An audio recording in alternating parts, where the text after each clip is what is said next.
সুপ্রিয় শিক্ষার্থীবৃন্দ, তোমরা সবাই কেমন আছো? তো আশা করি সবাই ভালো আছো। ইনশাল্লাহ আমি অনেক ভালো আছি।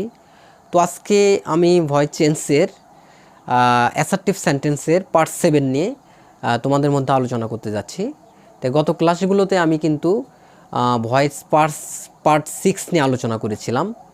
তো আজকে অ্যাসার্টিভ সেন্টেন্সের ভয়েস পার্ট 7 নিয়ে আলোচনা করব। আশা করি তোমরা খুব মনোযোগ সহকারে শ্রবণ করবে এবং খুব ভালোভাবে বোঝার চেষ্টা করবে আর কি। তো let's start my class M Hasan ABC of English care.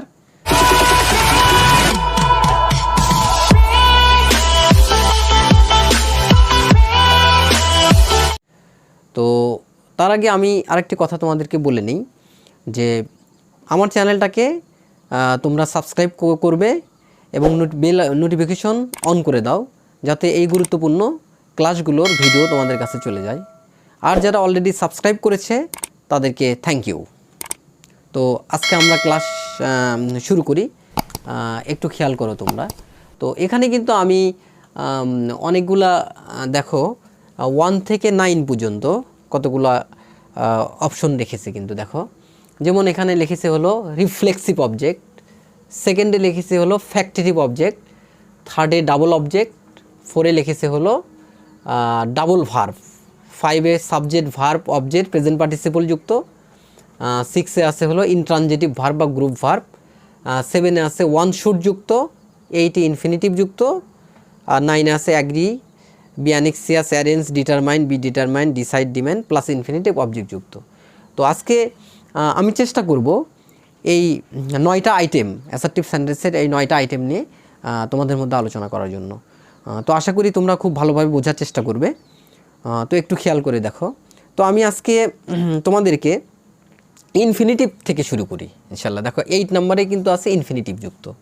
তো প্রিয় শিক্ষার্থীবৃন্দ, তোমরা ইনফিনিটিভ সম্পর্কে তোমরা হয়তো আগে থেকে জেনে আসছো, তারপরেও আজকে আমি একটু তোমাদেরকে এই বিষয়ে একটু ধারণা দেই যে ইনফিনিটিভ কী বা কাকে বলে। তো ইনফিনিটিভ বলতে কিন্তু আমরা বুঝি যেটা, সেটা হলো কি যে ভার্বের আগে যখন টু থাকবে, হ্যাঁ, ভার্বের আগে যখন টু থাকবে, তো ওই টু যুক্ত অর্থাৎ এইটাকেই কিন্তু ইনফিনিটিভ বলা হয়। অর্থাৎ টু যুক্ত ভার্ব, অর্থাৎ ভার্বের আগে যদি টু থাকে, এই টুটাই হলো ইনফিনিটিভ। হ্যাঁ, যেমন এরকম থাকতে পারে, মনে করো এখানে লেখা আছে, যেমন ধরো রাইট, রিড, কাম, গো, ডিক, হ্যাঁ, ড্রিঙ্ক। তো এই ভার্বগুলোর আগে যদি টু থাকে তাহলে এই টুটাই কিন্তু ইনফিনিটিভ। তাও মনে করো এখানে যদি লেখা থাকে, মনে করো ধরো এখানে লেখা আছে রাইট, RIT, রাইট। তো এই রাইট এটা একটা ভার্ব, তাই না, এটা হলো ভার্ব। তো এটার আগে যদি টু থাকে, দেখো মনে করো এখানে টু আছে, টু রাইট। তারপরে ধরো লেখা আছে to dig, DIG, dig, to drink, DRINK, drink. তো এইভাবে যদি দেখো এই ভার্ব আছে, এই ভার্বগুলোর আগে যদি টু থাকে, এই টুকে কিন্তু ইনফিনিটিভ বলা হয়। এই টুটাই হলো ইনফিনিটিভ। তো আমরা কিন্তু এখানে সহজভাবে বুঝে ফেললাম যে ভার্বের আগে যখন টু থাকে সেই টুটাই কিন্তু ইনফিনিটিভ হয়। তো ইনফিনিটিভ যখন একটা সেন্টেন্সের মধ্যে যুক্ত থাকবে, তখন এই সেন্টেন্সগুলোকে আমরা কিভাবে অ্যাক্টিভ থেকে প্যাসিভ ভয়েসে রূপান্তর করতে পারবো, তো সে বিষয়ে তোমাদেরকে ভালোভাবে ধারণা দেওয়ার চেষ্টা করছি। তোমরা ভালোভাবে বোঝার চেষ্টা করো। দেখো, তো এখানে আমি একটু সেন্টেন্সের মাধ্যমে তোমাদেরকে বোঝাই। দেখো, মনে করো এখানে লেখা আছে যে, ধরো লেখা আছে যে I want him to write a letter. I want him to write a letter. তো এই বাক্যটার দিকে একটু তোমরা খেয়াল করো। দেখো, এই বাক্যটার দেখো আমি বলছিলাম কি ইনফিনিটিভ। তাহলে প্রিয় শিক্ষার্থীবৃন্দ, দেখো এই সেন্টেন্সের ইনফিনিটিভ কোথায় আছে বলতে পারবে কি? একটু খেয়াল করে দেখো। অর্থাৎ ভার্বের আগে টু আসছে, তাই না? তাহলে এখানে কিন্তু খেয়াল করে দেখো, এই যে ওয়ান্ট, এটা কিন্তু একটা ভার্ব, তাই না? আচ্ছা, তারপরে এই যে রাইটটা দেখো, এই রাইটও কিন্তু ভার্ব। কিন্তু এই ভার্ব আর এই ভার্বের মধ্যে কিন্তু পার্থক্য আছে, তাই না? তো এখানে ইনফিনিটিভ কোনটা বলো তো? নিশ্চয়ই তোমরা বলবে যে ভার্বের আগে যে টুটা আছে সেই টুটা ইনফিনিটিভ। অর্থাৎ কোন ভার্বের আগে টু আছে একটু খেয়াল করে দেখো। এখানে ওয়ান্ট আছে, ওয়ান্টের আগে কি টু আছে বলো? নাই। তাহলে আছে কার আগে? এই যে রাইট, এটা একটা ভার্ব, এই ভার্বের আগে টু আছে। তো আমরা কিন্তু এখন বলতে পারি যে এই টুটাই হলো ইনফিনিটিভ। যেহেতু রাইট ভার্ব, ভার্বের আগে টু আছে, তার মানে এটা হলো ইনফিনিটিভ। আর এই ভার্ব, আচ্ছা ইনফিনিটিভ, এই টুটা হলো ইনফিনিটিভ। তো এই টু যুক্ত যে ভার্বটা আছে এটা হলো টু যুক্ত ভার্ব, অর্থাৎ ভার্বের আগে টু আছে, আর এটা হলো ইনফিনিটিভ সারা ভার্ব। ওয়ানটা কি ইনফিনিটিভ সারা ভার্ব। তো এখন রাইটটা হলো ইনফিনিটিভ যুক্ত ভার্ব। তো এরকম যখন সেন্টেন্স থাকবে, অর্থাৎ প্রথম যে ভার্বটা থাকবে, এখানে কিন্তু দুটো ভার্ব আছে, দেখো একটা হলো এমনি ভার্ব আছে একটা, আরেকটা আছে হলো টু যুক্ত ভার্ব। তার মানে এখানে দুটো ভার্ব। এরকম যখন সেন্টেন্স থাকবে, তো এই সেন্টেন্সগুলোকে কিন্তু আমরা অ্যাক্টিভ থেকে খুব সহজেই কিন্তু প্যাসিভ ভয়েসে রূপান্তর করতে পারি। তো একটু খেয়াল করো সুপ্রিয় শিক্ষার্থীবৃন্দ, তো এই সেন্টেন্সকে আমি কিভাবে অ্যাক্টিভ থেকে প্যাসিভ ভয়েসে রূপান্তর করব। তো এখন একটু আমরা স্ট্রাকচারের দিকে খেয়াল করি। দেখো এখানে, তো এটা করার নিয়ম হলো কি, প্রথমে সাবজেক্ট ও ভার্ব অপরিবর্তিত থাকবে। দেখো এখানে সাবজেক্ট প্লাস ভার্ব অপরিবর্তিত থাকবে। মানে অপরিবর্তিত থাকবে বলতে আমরা বুঝতেছি কি বলো তো, যে কোনো পরিবর্তন হবে না, অপরিবর্তিত থাকবে, প্লাস সাবজেক্ট ও ভার্ব অপরিবর্তিত থাকবে, প্লাস ইনফিনিটিভের পরের অবজেক্ট বসবে, ইনফিনিটিভ এর পরের অবজেক্ট বসবে, প্লাস টু বি বসবে। কি বসবে? টু বি বসবে, প্লাস ইনফিনিটিভের পরের ভার্বের পাস্ট পার্টিসিপল, ইনফিনিটিভ এর পরের ভার্বের পিপি অর্থাৎ পাস্ট পার্টিসিপল। দেখো আমি কিন্তু এখানে কিন্তু রুলসটা লিখে দিছি যে ইনফিনিটিভযুক্ত সেন্টেন্সকে কীভাবে অ্যাক্টিভ থেকে প্যাসিভ ভয়েসে রূপান্তর করতে হয়, অর্থাৎ ট্রুযুক্ত সেন্টেন্সকে। তো এখন দেখো প্রথমে কী হবে, সাবজেক্ট ও ভার্ব অপরিবর্তিত থাকবে, তারপরে কি বসবে, ইনফিনিটিভের পরের অবজেক্ট বসবে, তারপরে টু বি বসবে, তারপরে মূল ভার্বের পাস্ট পার্টিসিপল। তো এই রুলস অনুযায়ী কিন্তু আমরা কিন্তু এখানে করতে পারবো। তাহলে দেখো আমরা এখন একটু করি, দেখো আমি একটু এখানে লিখতেছি। তাহলে কী হচ্ছে, সাবজেক্ট ও ভার্ব অপরিবর্তিত থাকবে। সুপ্রিয় শিক্ষার্থীবৃন্দ, তোমরা একটু বোর্ডের দিকে খেয়াল করো, এই বাক্যে দেখো, এই সেন্টেন্সে। তাহলে এখানে এই সেন্টেন্সের সাবজেক্ট কোনটা? নিশ্চয়ই তোমরা বলবে স্যার এই যে আইটা হলো সাবজেক্ট। তাহলে ভার্ব কোনটা? এই যে দেখো ওয়ানটা হলো ভার্ব। তো এখানে কিন্তু বলা হয়েছে দেখো যে সাবজেক্ট ও ভার্ব অপরিবর্তিত থাকবে। তার মানে এখানে সাবজেক্ট হলো আই আর ভার্ব হলো ওয়ান, এটা অপরিবর্তিত থাকবে। দ্যাটস মিন এটা আমরা বুঝতে পারছি যে এটার কোনো পরিবর্তন হবে না। অপরিবর্তিত থাকবে মানে কোনো পরিবর্তন হবে না। তাহলে কিন্তু আমরা এখানে এটা বসাই দিতে পারছি যে সাবজেক্ট ও ভার্ব। তার মানে এখানে আমরা কি করব, দেখো বসাই দিই। দেখো তাহলে সাবজেক্ট কি, আই ওয়ান্ট, সাবজেক্ট ও ভার্ব অপরিবর্তিত থাকবে, প্লাস ইনফিনিটিভের পরের অবজেক্ট বসবে। তো সুপ্রিয় শিক্ষার্থীবৃন্দ, এখানে ইনফিনিটিভ কোনটা বলো তো? নিশ্চয়ই তোমরা বলবে যে স্যার ইনফিনিটিভ হলো এই যে রাইটের আগে যে টু আছে, এই টুটা হলো ইনফিনিটিভ। এখন ইনফিনিটিভের পরের অবজেক্ট বসবে। তো ইনফিনিটিভের পরে যে ওয়ার্ডটা আছে রাইট, এটা কি অবজেক্ট? নো, এটা কি ভার্ব। তাহলে অবজেক্ট কোনটা? এই যে এ লেটার, তাহলে এটা হলো অবজেক্ট। তাহলে এই অবজেক্টটা এখন এখানে বসানো লাগবে। আই ওয়ান্ট এ লেটার,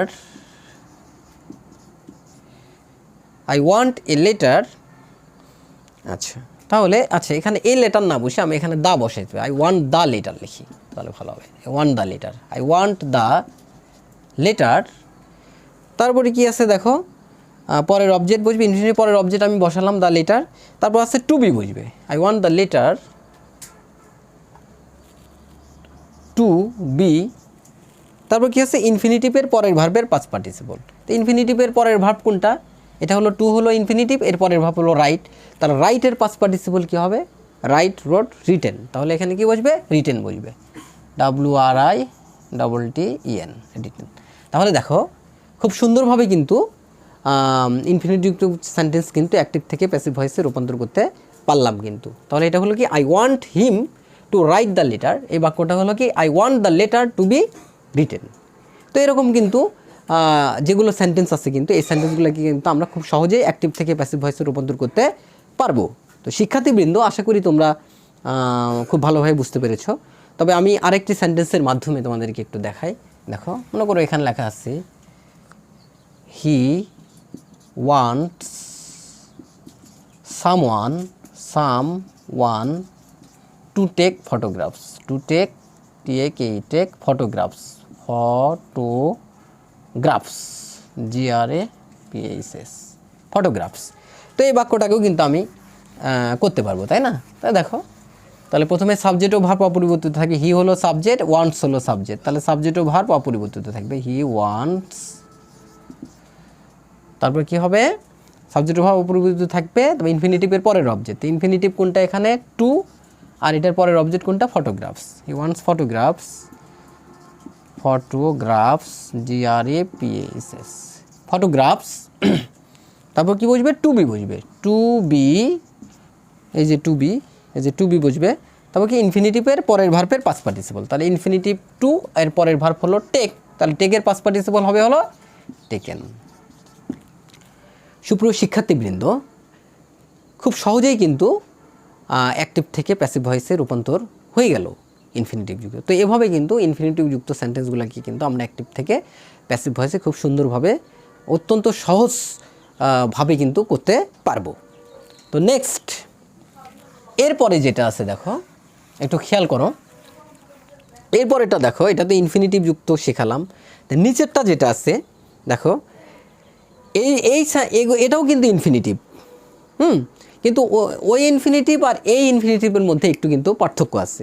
পার্থক্যটা হলো এখানে দেখো, কোনো সেন্টেন্সে যদি agree, anxious, arrange, determine, be determine, decide, demand, এই ওয়ার্ডগুলো থাকে, অর্থাৎ এগুলো যখন থাকবে, তখন এই ভার্বগুলো যখন থাকবে, তখন কিন্তু একটু পরিবর্তন করতে হবে। নিয়ম একই, শুধুমাত্র একটু পরিবর্তন করতে হবে। এগুলো থাকবে। তাহলে এই ইনফিনিটিভ যুক্ত সেন্টেন্সকে আমরা কিভাবে অ্যাক্টিভ থেকে প্যাসিভ ভয়েসে রূপান্তর করতে পারি?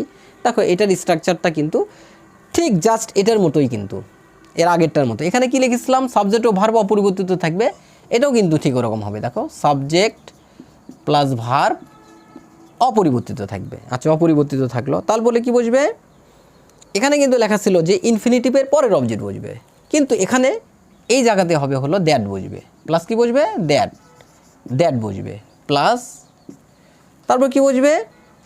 দ্যাট বসানোর পরে এখানে কিন্তু লেখা আছে দেখো, ইনফিনিটিভের পরের অবজেক্ট বুঝবে। তো দ্যাটের পরে ইনফিনিটিভের পরের অবজেক্ট, ওইটাই যেটা আছে ওইটাই বুঝবে। ইনফিনিটিভ এর পরের অবজেক্ট বুঝবে। তারপরে কিন্তু এখানে লেখা ছিল, দেখো এখানে লেখা ছিল টু বি বুঝবে, কিন্তু এখানে কিন্তু আর টু বি হবে না। তাহলে কি বুঝবে?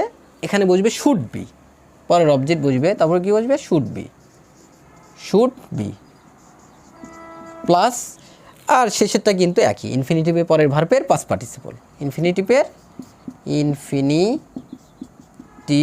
এর পরের ভার্বের পাস্ট পার্টিসিপল, পরের ভার্ব এর পিপি। দেখো, এটা আর এটার মধ্যে কিন্তু খুব একটা পার্থক্য কিন্তু নেই। পার্থক্য এটাই যে এটা কিন্তু সাবজেক্ট ও ভার্ব অপরিবর্তিত থাকবে, এটাও কিন্তু সেম, এক নম্বর রুলসটা কিন্তু মিল আছে। দেখো, সাবজেক্ট ও ভার্ব, এই যে সাবজেক্ট ও ভার্ব অপরিবর্তিত থাকবে, কিন্তু সেকেন্ডে যে কি বসেছে দেখো, দ্যাট বুঝবে। এটাই কিন্তু পরিবর্তন, যেখানে দ্যাট ছিল না, সাবজেক্ট ও ভার্ব অপরিবর্তিত থাকবে, এরপরে কিন্তু দ্যাট ছিল না, আর এখানে কি বুঝবে? দ্যাট বুঝবে। আর সবগুলোই কিন্তু সিমিলার। আর এখানে টু বি ছিল, দেখো এখানে টু বি বুঝবে, আর টু বির জায়গায় এখানে কি বুঝবে? শুড বি বুঝবে। শুধু আমরা যদি একটু টেকনিক অবলম্বন করি, একটা কৌশল অবলম্বন করি, তাহলে কিন্তু দেখবা খুব সহজেই কিন্তু আমরা এই সেন্টেন্সটাকেও কিন্তু, এই ইনফিনিটিভ যে সেন্টেন্সগুলোকেও কিন্তু অ্যাক্টিভ থেকে প্যাসিভ ভয়েসে রূপান্তর করতে পারবো। যেমন এটা আর এটার মধ্যে কিন্তু পার্থক্য নেই। আমরা যদি এটা পারি, এই ইনফিনিটিভ যুক্ত পারি, আর এই, তাহলে কিন্তু আমরা agree, be anxious, arrange, determined, be determined, demand, decide, এগুলো থাকলে এই ইনফিনিটিভ যুক্ত সেন্টেন্সগুলোকেও কিন্তু আমরা খুব সহজে অ্যাক্টিভ থেকে প্যাসিভ ভয়েসে রূপান্তর করতে পারবো। তো আমরা একটা সেন্টেন্সের মাধ্যমে তোমাদেরকে দেখাই। দেখো, এখানে যদি এরকম লেখা থাকে, দেখো, he decided to sell the house, he decided to sell the house. তো আমি বলেছিলাম যে যদি বাক্যের ভিতরে যদি এই ভার্বগুলো থাকে, তাই না, তাহলে দেখো এখানে এই যে ডিসাইডেড আছে না, তার মানে এখানে কিন্তু আমরা দেখেছি করেছিলাম কিন্তু agree, be anxious, arrange, determine, be determine, এই যে ডিসাইড আছে না, তাহলে এটাকে কি করতে হবে, এই নিয়মে করতে হবে। তাহলে সাবজেক্ট ও ভার্ব অপরিবর্তিত, তাহলে এটা হলো সাবজেক্ট, তাহলে সাবজেক্ট কি বুঝবে, হি, তারপরে কি বুঝবে, ডিসাইডেড, তাহলে ডিসাইডেড আমরা বসাবো, ডিসাইডেড, এটা হলো ভার্ব, তাহলে ডিসাইডেড, এই যে সাবজেক্ট বসালাম হি, ভার্ব বসালাম ডিসাইডেড, এরপরে কি বসবে, এই যে দ্যাট বসবে, তাহলে আমরা কি বসবো, এই যে দ্যাট বসিয়ে দেবো, দ্যাট, তারপর কি ইনফিনিটিভের, এই দেখো ইনফিনিটিভের পরের অবজেক্ট, তাহলে ইনফিনিটিভের পরের অবজেক্ট কোনটা, এখানে এখানে ইনফিনিটিভ হলো টু, আর এটার পরের অবজেক্ট কোনটা, কোনটা বলতে পারবা কি, নিশ্চয়ই তোমরা বলবা যে এটার পরের অবজেক্ট স্যার হলো দ্য হাউস, তাহলে এই যে দ্যাট দ্য হাউস। আচ্ছা, তারপরের নিয়মটা কি, ইনফিনিটিভের পরের ভার্বের পাস্ট পার্টিসিপল, তাহলে এখানে টু হলো ইনফিনিটিভ, এর পরের ভার্ব কোনটা, সেল, তাহলে সেলের পাস্ট পার্টিসিপল কি হবে, সোল্ড, এই যে সোল্ড, SOLD। দেখো এটাও কিন্তু খুব সহজেই কিন্তু হয়ে গেল, he decided that the house, হ্যাঁ হাউস শুড বি, ওহো এখানে শুড বি কথাটা লেখা হয়নি, একটু খেয়াল, দ্য হাউস এখানে শুড বি, একটু মিস্টেক হয়ে গেছে, শুড বি, এখানে লিখি শুড বি সোল্ড, হ্যাঁ তাহলে কি হলো, খুব সহজেই কিন্তু এটা কিন্তু হয়ে গেল, he decided that the house, হ্যাঁ শুড বি সোল্ড। তো ইনফিনিটিভ যুক্ত দুটা সেন্টেন্সকে কিন্তু আমরা খুব সহজেই কিন্তু অনেক সহজ পদ্ধতিতে কিন্তু অ্যাক্টিভ থেকে প্যাসিভ ভয়েসে রূপান্তর করতে পারলাম। এভাবে যত ইনফিনিটিভ আছে আর কি, যে ইনফিনিটিভগুলো ইন্ট্রানজিটিভ ভার্বে যে ইনফিনিটিভগুলো আছে যেগুলোর প্যাসিভ ভয়েস হয়, সেগুলো কিন্তু আমরা এভাবে করতে পারবো। তো নেক্সট এরপরে আমাদের কিন্তু এই দুটা শেখানো শেষ, অর্থাৎ ইনফিনিটিভ যুক্ত দুটাই কিন্তু তোমাদেরকে শেখালাম। এরপরে আমরা শিখব রিফ্লেক্সিভ অবজেক্ট যুক্ত, এই যে 1 নম্বরে দেখো কি লেখা আছে, রিফ্লেক্সিভ অবজেক্ট। এখন তোমরা কি রিফ্লেক্সিভ অবজেক্ট বুঝো, অনেকেই হয়তো বুঝো, অনেকেই বুঝো না। তো রিফ্লেক্সিভ অবজেক্ট চেনার কিন্তু একটা সহজ উপায় আছে, সেটা কি, যে অবজেক্ট বলতে তো আমরা কিন্তু বুঝি যে আর কি হিম, হার, দেম, আস, এগুলো অবজেক্ট, তাই না। তো রিফ্লেক্সিভ অবজেক্ট কোনটা, এটা চেনার উপায় কি, যেগুলো যে অবজেক্টগুলোর সাথে সেলফ যুক্ত থাকে, হ্যাঁ যেমন ওর করে হিম, এটা একটা অবজেক্ট, হিমের সাথে যদি সেলফ থাকে, himself, herself, themself, myself, মানে এভাবে যে অবজেক্টগুলোর পরে কি যুক্ত থাকবে, সেলফ যুক্ত থাকবে, এই অবজেক্টগুলোকে কিন্তু বলা হবে হলো রিফ্লেক্সিভ অবজেক্ট। তো এই রিফ্লেক্সিভ অবজেক্টযুক্ত সেন্টেন্সকে আমরা কিভাবে অ্যাক্টিভ থেকে প্যাসিভ ভয়েসে রূপান্তর করতে পারি, তো এই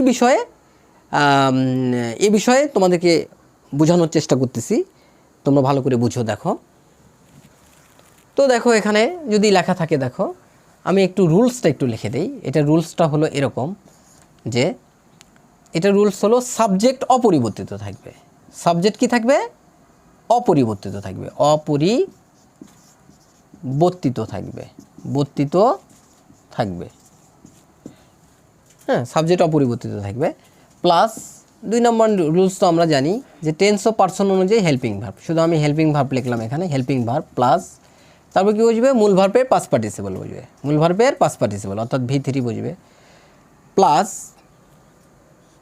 কী বুঝবে, বাই বুঝবে, এই যে বাই বুঝবে, প্লাস উক্ত রিফ্লেক্সিভ অবজেক্ট, অর্থাৎ সেন্টেন্সের ভিতরে যে রিফ্লেক্সিভ অবজেক্টটা থাকবে ওইটা এখানে বসাই দিতে হবে, যে উক্ত রিফ্লেক্সিভ অবজেক্ট, শুধু রিফ্লেক্সিভ, আর ও দিলাম আমি, আরতে রিফ্লেক্সিভ ওতে অবজেক্ট। তাহলে এটাও কিন্তু অনেক সহজ, কিন্তু ঠিক অ্যাসার্টিভ সেন্টেন্সের মতো, শুধু পরিবর্তন এখানে কিন্তু দেখো আমাদের কিন্তু 1 নম্বর নিয়ম ছিল অবজেক্ট হবে সাবজেক্ট, এই জায়গাতে কিন্তু এটা বুঝবে না, এখানে কি বুঝবে, যে সাবজেক্ট যেটা থাকবে, অর্থাৎ রিফ্লেক্সিভ অবজেক্টযুক্ত সেন্টেন্সে যে সাবজেক্ট থাকবে ওই সাবজেক্টে কোনো পরিবর্তন হবে না, প্যাসিভ ভয়েস যখন করব ওই সাবজেক্টই বুঝবে, হ্যাঁ। আর তারপরে হেল্পিং ভার্ব, মূল ভার্বের পাস্ট পার্টিসিপল, বাই, এগুলো কিন্তু অ্যাসার্টিভ মানে সিমিলার আছে, তাই না, একই রকম। আর শেষে যে কি হবে, বাক্যের ভিতরে যে রিফ্লেক্সিভ অবজেক্ট থাকবে, রিফ্লেক্সিভ অবজেক্ট বলতে আমরা কোন অবজেক্টকে বলতেছি, সেলফযুক্ত যে অবজেক্টটা, himself, herself, themself যেটা থাকবে আমরা ওইটাই বসিয়ে দেবো, তাহলে কিন্তু খুব সুন্দরভাবে সহজভাবে কিন্তু হয়ে যাবে। দেখো তাহলে আমরা এখানে একটা করি সেন্টেন্সের মাধ্যমে। দেখো he killed, KILLED, he killed himself, himself. তাহলে এই যে দেখো, বলো তো এই সেন্টেন্সে রিফ্লেক্সিভ অবজেক্ট কোনটা? নিশ্চয়ই তোমরা বলবে স্যার এই যে হিমের সাথে সেলফ আছে, তার মানে সেলফযুক্ত অবজেক্ট, এটা হলো রিফ্লেক্সিভ অবজেক্ট। তার মানে এই রিফ্লেক্সিভ অবজেক্ট যখন থাকবে তখন আমরা এই নিয়মে করব। এই যে আমি কিন্তু বোর্ডে লিখে দিছি, তাহলে আমরা দেখি করি হয় কি না। তাহলে প্রথমে সাবজেক্ট অপরিবর্তিত থাকবে, তাহলে এই সেন্টেন্সের সাবজেক্ট কোনটা? হি, তাহলে হি বসাই দিলাম। তারপরে কি আছে দেখো, অপরিবর্তিত থাকলো 1 নম্বর নিয়ে। তারপর 2 নম্বরে কি আছে? Helping verb. তাহলে হেল্পিং ভার্ব তো আমাদের টেন্স অনুযায়ী বসানো লাগবে, তাই না? এখন দেখি এটা কোন টেন্স, অ্যান্ড ভার্ব দেখলে আমরা টেন্স কোন টেন্স আছে বুঝতে পারবো। তাহলে এই সেন্টেন্সের ভার্ব কোনটা? কিল্ড। তাহলে কিল্ড এটা হলো পাস্ট ফর্মে আছে, তার মানে আমরা বুঝতে পারছি এটা সিম্পল পাস্ট বা পাস্ট ইনডিফিনিট টেন্স। তো পাস্ট ইনডিফিনিট টেন্স হলে তাহলে কি বসে বলো তো? হেল্পিং ভার্ব, ভয়েস পরিবর্তনের ক্ষেত্রে ওয়াজ বা ওয়্যার। তাহলে এখানে কি বসবো? ওয়াজ বসাবো। হি ওয়াজ, মূল ভার্বের পাস্ট পার্টিসিপল, কিল্ড এটার পাস্ট পার্টিসিপল এটাই হয়, তাহলে কিল্ড। তারপরে কি বসবে? বাই, এই যে বাই, এই যে বাই আর উক্ত রিফ্লেক্সিভ অবজেক্ট। তাহলে সেন্টেন্সের মধ্যে রিফ্লেক্সিভ অবজেক্ট হিমসেলফ, তাহলে এই হিমসেলফই এখানে বসিয়ে দেব। দেখো খুব সহজভাবে কিন্তু আমরা খুব সহজেই অ্যাক্টিভ থেকে প্যাসিভ ভয়েসে রূপান্তর করতে পারলাম। তো আশা করি তোমরা এই রিফ্লেক্সিভ অবজেক্ট যুক্ত যত সেন্টেন্স আছে সবগুলো সেন্টেন্সকেই কিন্তু এভাবে অ্যাক্টিভ থেকে প্যাসিভ ভয়েসে রূপান্তর করতে পারবা। ওকে, তো এরপরে যে রুলসটা আসছে দেখো, আসলে ক্লাসটা একটু লেন্দি হয়ে যাচ্ছে, দেরি হয়ে যাচ্ছে, তো তোমরা একটু বোঝার চেষ্টা করো। তো এরপরে যেটা আছে দেখো, ফ্যাক্টেটিভ অবজেক্ট। হ্যাঁ, আমি একটু ফ্যাক্টেটিভ অবজেক্ট তোমাদেরকে বুঝাই যে ফ্যাক্টেটিভ অবজেক্টটা কী। হ্যাঁ, ফ্যাক্টেটিভ অবজেক্ট হলো এটাই যে অবজেক্ট থাকা সত্ত্বেও কোনো সেন্টেন্সে যদি অবজেক্ট থাকে, কিন্তু অবজেক্ট থাকা সত্ত্বেও যদি সেন্টেন্সের অর্থ পরিপূর্ণভাবে বা সম্পূর্ণভাবে প্রকাশ না হয়, হ্যাঁ, তাহলে আমাদের অতিরিক্ত একটা অবজেক্টের প্রয়োজন হয়, আর ওই অবজেক্টকেই কিন্তু ফ্যাক্টেটিভ অবজেক্ট বলে। যেমন আমি একটু বুঝাই দিই, দেখো মনে করো এখানে লেখা আছে যে we made him captain, captain. আচ্ছা, এখানে খেয়াল করে দেখো, এখানে কিন্তু 2 রকম অবজেক্ট আছে, তাই না? দেখো হিম একটা অবজেক্ট, ক্যাপ্টেন একটা অবজেক্ট। হ্যাঁ, তো এখন এই হিম একটা অবজেক্ট, ক্যাপ্টেন একটা অবজেক্ট। তো এই অবজেক্ট আমরা কিভাবে বুঝবো যে ফ্যাক্টেটিভ অবজেক্ট কোনটা? তো ফ্যাক্টেটিভ অবজেক্ট হলো ওইটাই যে এখানে যদি আমি দেখো আমি ক্যাপ্টেনটাকে যদি মনে করো বাদ দিয়ে দিলাম, তাহলে এটা কি হলো? দেখো উই মেড হিম, মানে আমরা তাকে কি করলাম? বানালাম। তার মানে এটা কি কোনো সেন্টেন্স হলো বলো? আমরা তাকে বানালাম মানে আমরা কি বানালাম? তার মানে এটা কিন্তু কোনো সেন্টেন্সই হইল না যদি আমরা এই ক্যাপ্টেনকে যদি কি করলাম? বাদ দিয়ে দিই। হ্যাঁ, তার মানে আমরা বুঝতেছি যে এখানে যে হিমটা আছে এই অবজেক্ট দ্বারা কিন্তু এই বাক্যের অর্থ সম্পূর্ণভাবে প্রকাশ হয়নি। এখন এই বাক্যের অর্থকে যদি আমি সম্পূর্ণভাবে প্রকাশ করতে চাই তাহলে অতিরিক্ত আরেকটা অবজেক্টের প্রয়োজন হবে, আর সেই অবজেক্টটা কি হবে বলো তো? এই যে ক্যাপ্টেন। তাহলে এখানে যদি প্রশ্ন করা হয় যে আমরা ক্যাপ্টেন, আমরা তাকে কি বানালাম? ক্যাপ্টেন বানালাম। এখন কিন্তু বাক্যটা কিন্তু খুব পরিষ্কার হয়ে গেল, তাই না? সেন্টেন্সটা যে আমরা তাকে ক্যাপ্টেন বানালাম, তার মানে এখানে এই ক্যাপ্টেনটা হলো এই যে অতিরিক্ত যে অবজেক্টটা নিয়ে আসলাম, এই ক্যাপ্টেনটাই হলো ফ্যাক্টেটিভ অবজেক্ট। ফ্যাক্টেটিভ অবজেক্ট আশা করি তোমরা খুব সহজেই কিন্তু বুঝতে পেরেছো, ঠিক আছে? তো এই ক্যাপ্টেনটা হলো ফ্যাক্টেটিভ অবজেক্ট। তো এই ফ্যাক্টেটিভ অবজেক্টযুক্ত সেন্টেন্সকে কিন্তু আমরা অ্যাক্টিভ থেকে প্যাসিভ ভয়েসে রূপান্তর করতে পারবো। তো কীভাবে পারবো দেখো, তাহলে কী হবে? ওই কথা, অবজেক্ট হবে সাবজেক্ট। এখন ঘটনা হচ্ছে আমরা এখানে কোন অবজেক্ট বসাবো? হ্যাঁ, তো এখানে অবজেক্ট তো 2 রকম আছে। একটা হলো হিম, এটাকে বলা হলো প্রোনোমিনাল অবজেক্ট, অর্থাৎ ব্যক্তিবাচক অবজেক্ট। হিম, আস, দেম, হার এগুলোকে প্রোনোমিনাল অবজেক্ট বলে। তো এখন প্রোনোমিনাল অবজেক্টকে সাবজেক্ট করব না ফ্যাক্টেটিভ অবজেক্টকে সাবজেক্ট করব? হ্যাঁ, এখানেই কিন্তু তোমরা কিন্তু ভুল করো। তো কখনো প্রোনোমিনাল মানে ফ্যাক্টেটিভ অবজেক্টকে কিন্তু কখনো সাবজেক্ট করা যায় না। তাহলে আমরা কাকে করব? প্রোনোমিনাল অবজেক্টকে, অর্থাৎ ব্যক্তিবাচক, অর্থাৎ হিম থেকে করতে হবে। তাহলে অবজেক্ট হবে সাবজেক্ট, আমরা কিন্তু করতে পারি। তাহলে হিম থেকে হি মূল ভার্ব, তারপরে হল টেন্স ও পার্সোনাল হেল্পিং ভার্ব। তাহলে এখানে V2 আসছে, মানে ভার্ব 2 অর্থাৎ পাস্ট ফর্মে আছে, তার মানে আমরা এটা বুঝতে পাস্ট ইনডিফিনিট টেন্স। তাহলে পাস্ট ইনডিফিনিট টেন্স হলে ভয়েস চেঞ্জ পরিবর্তন করতে কিন্তু লাগে ওয়াজ বা ওয়্যার। তাহলে এখানে হির সাথে কি বসবে? ওয়াজ, হি ওয়াজ। তারপরে মূল ভার্বে পাস্ট পার্টিসিপল মেড, এমএডি মেট। তারপরে কি করব, আমরা যখন মূল ভার্বে পাস্ট পার্টিসিপল বসিয়ে দেবো, এই পাস্ট পার্টিসিপল বসানোর পরেই এই ফ্যাক্টিটিভ অবজেক্টটা বসিয়ে দেবো, অর্থাৎ captain, met captain, captain by, তারপরে কী হবে, সাবজেক্ট হবে অবজেক্ট, উই থেকে কি হলো, আস। তাহলে দেখো এই ফ্যাক্টিটিভ অবজেক্টযুক্ত সেন্টেন্সকেও কিন্তু আমরা অ্যাক্টিভ থেকে প্যাসিভ ভয়েসে সহজেই কিন্তু রূপান্তর করতে পারলাম। অর্থাৎ তোমাদের মনে রাখতে হবে যে আমরা যখন অবজেক্টকে সাবজেক্ট করব তখন কখনোই ফ্যাক্টিটিভ অবজেক্টকে সাবজেক্ট করা যাবে না। সাবজেক্ট করতে হবে কাকে, প্রোনোমিনাল অবজেক্টকে, অর্থাৎ ব্যক্তিবাচক অবজেক্ট, দেম, হার, এগুলোকে কিন্তু করতে হবে। তো আজকে আমি আর ক্লাসটাকে দীর্ঘায়িত করতে চাচ্ছি না। তো আজকে পার্ট 7 ভয়েস চেঞ্জের অ্যাসার্টিভ সেন্টেন্সের পার্ট 7, যে পার্ট 7 নিয়ে আলোচনা যতটুকু করলাম, তো এর বেশি আর করব না, কারণ ক্লাসটা অনেক দীর্ঘ হয়ে যাচ্ছে। তো এর বাকি অ্যাসার্টিভ সেন্টেন্সের যে অংশটা থাকলো এটা আমি ইনশাল্লাহ পার্ট 8-এ যে তোমাদের মাঝে আলোচনা করব। তোমরা এর পরের ক্লাসটা আমার দেখবে আর কি। তো এই বলে আমি আমার ক্লাসটাকে এখানেই সমাপ্তি ঘোষণা করছি। তো খুদা হাফেজ।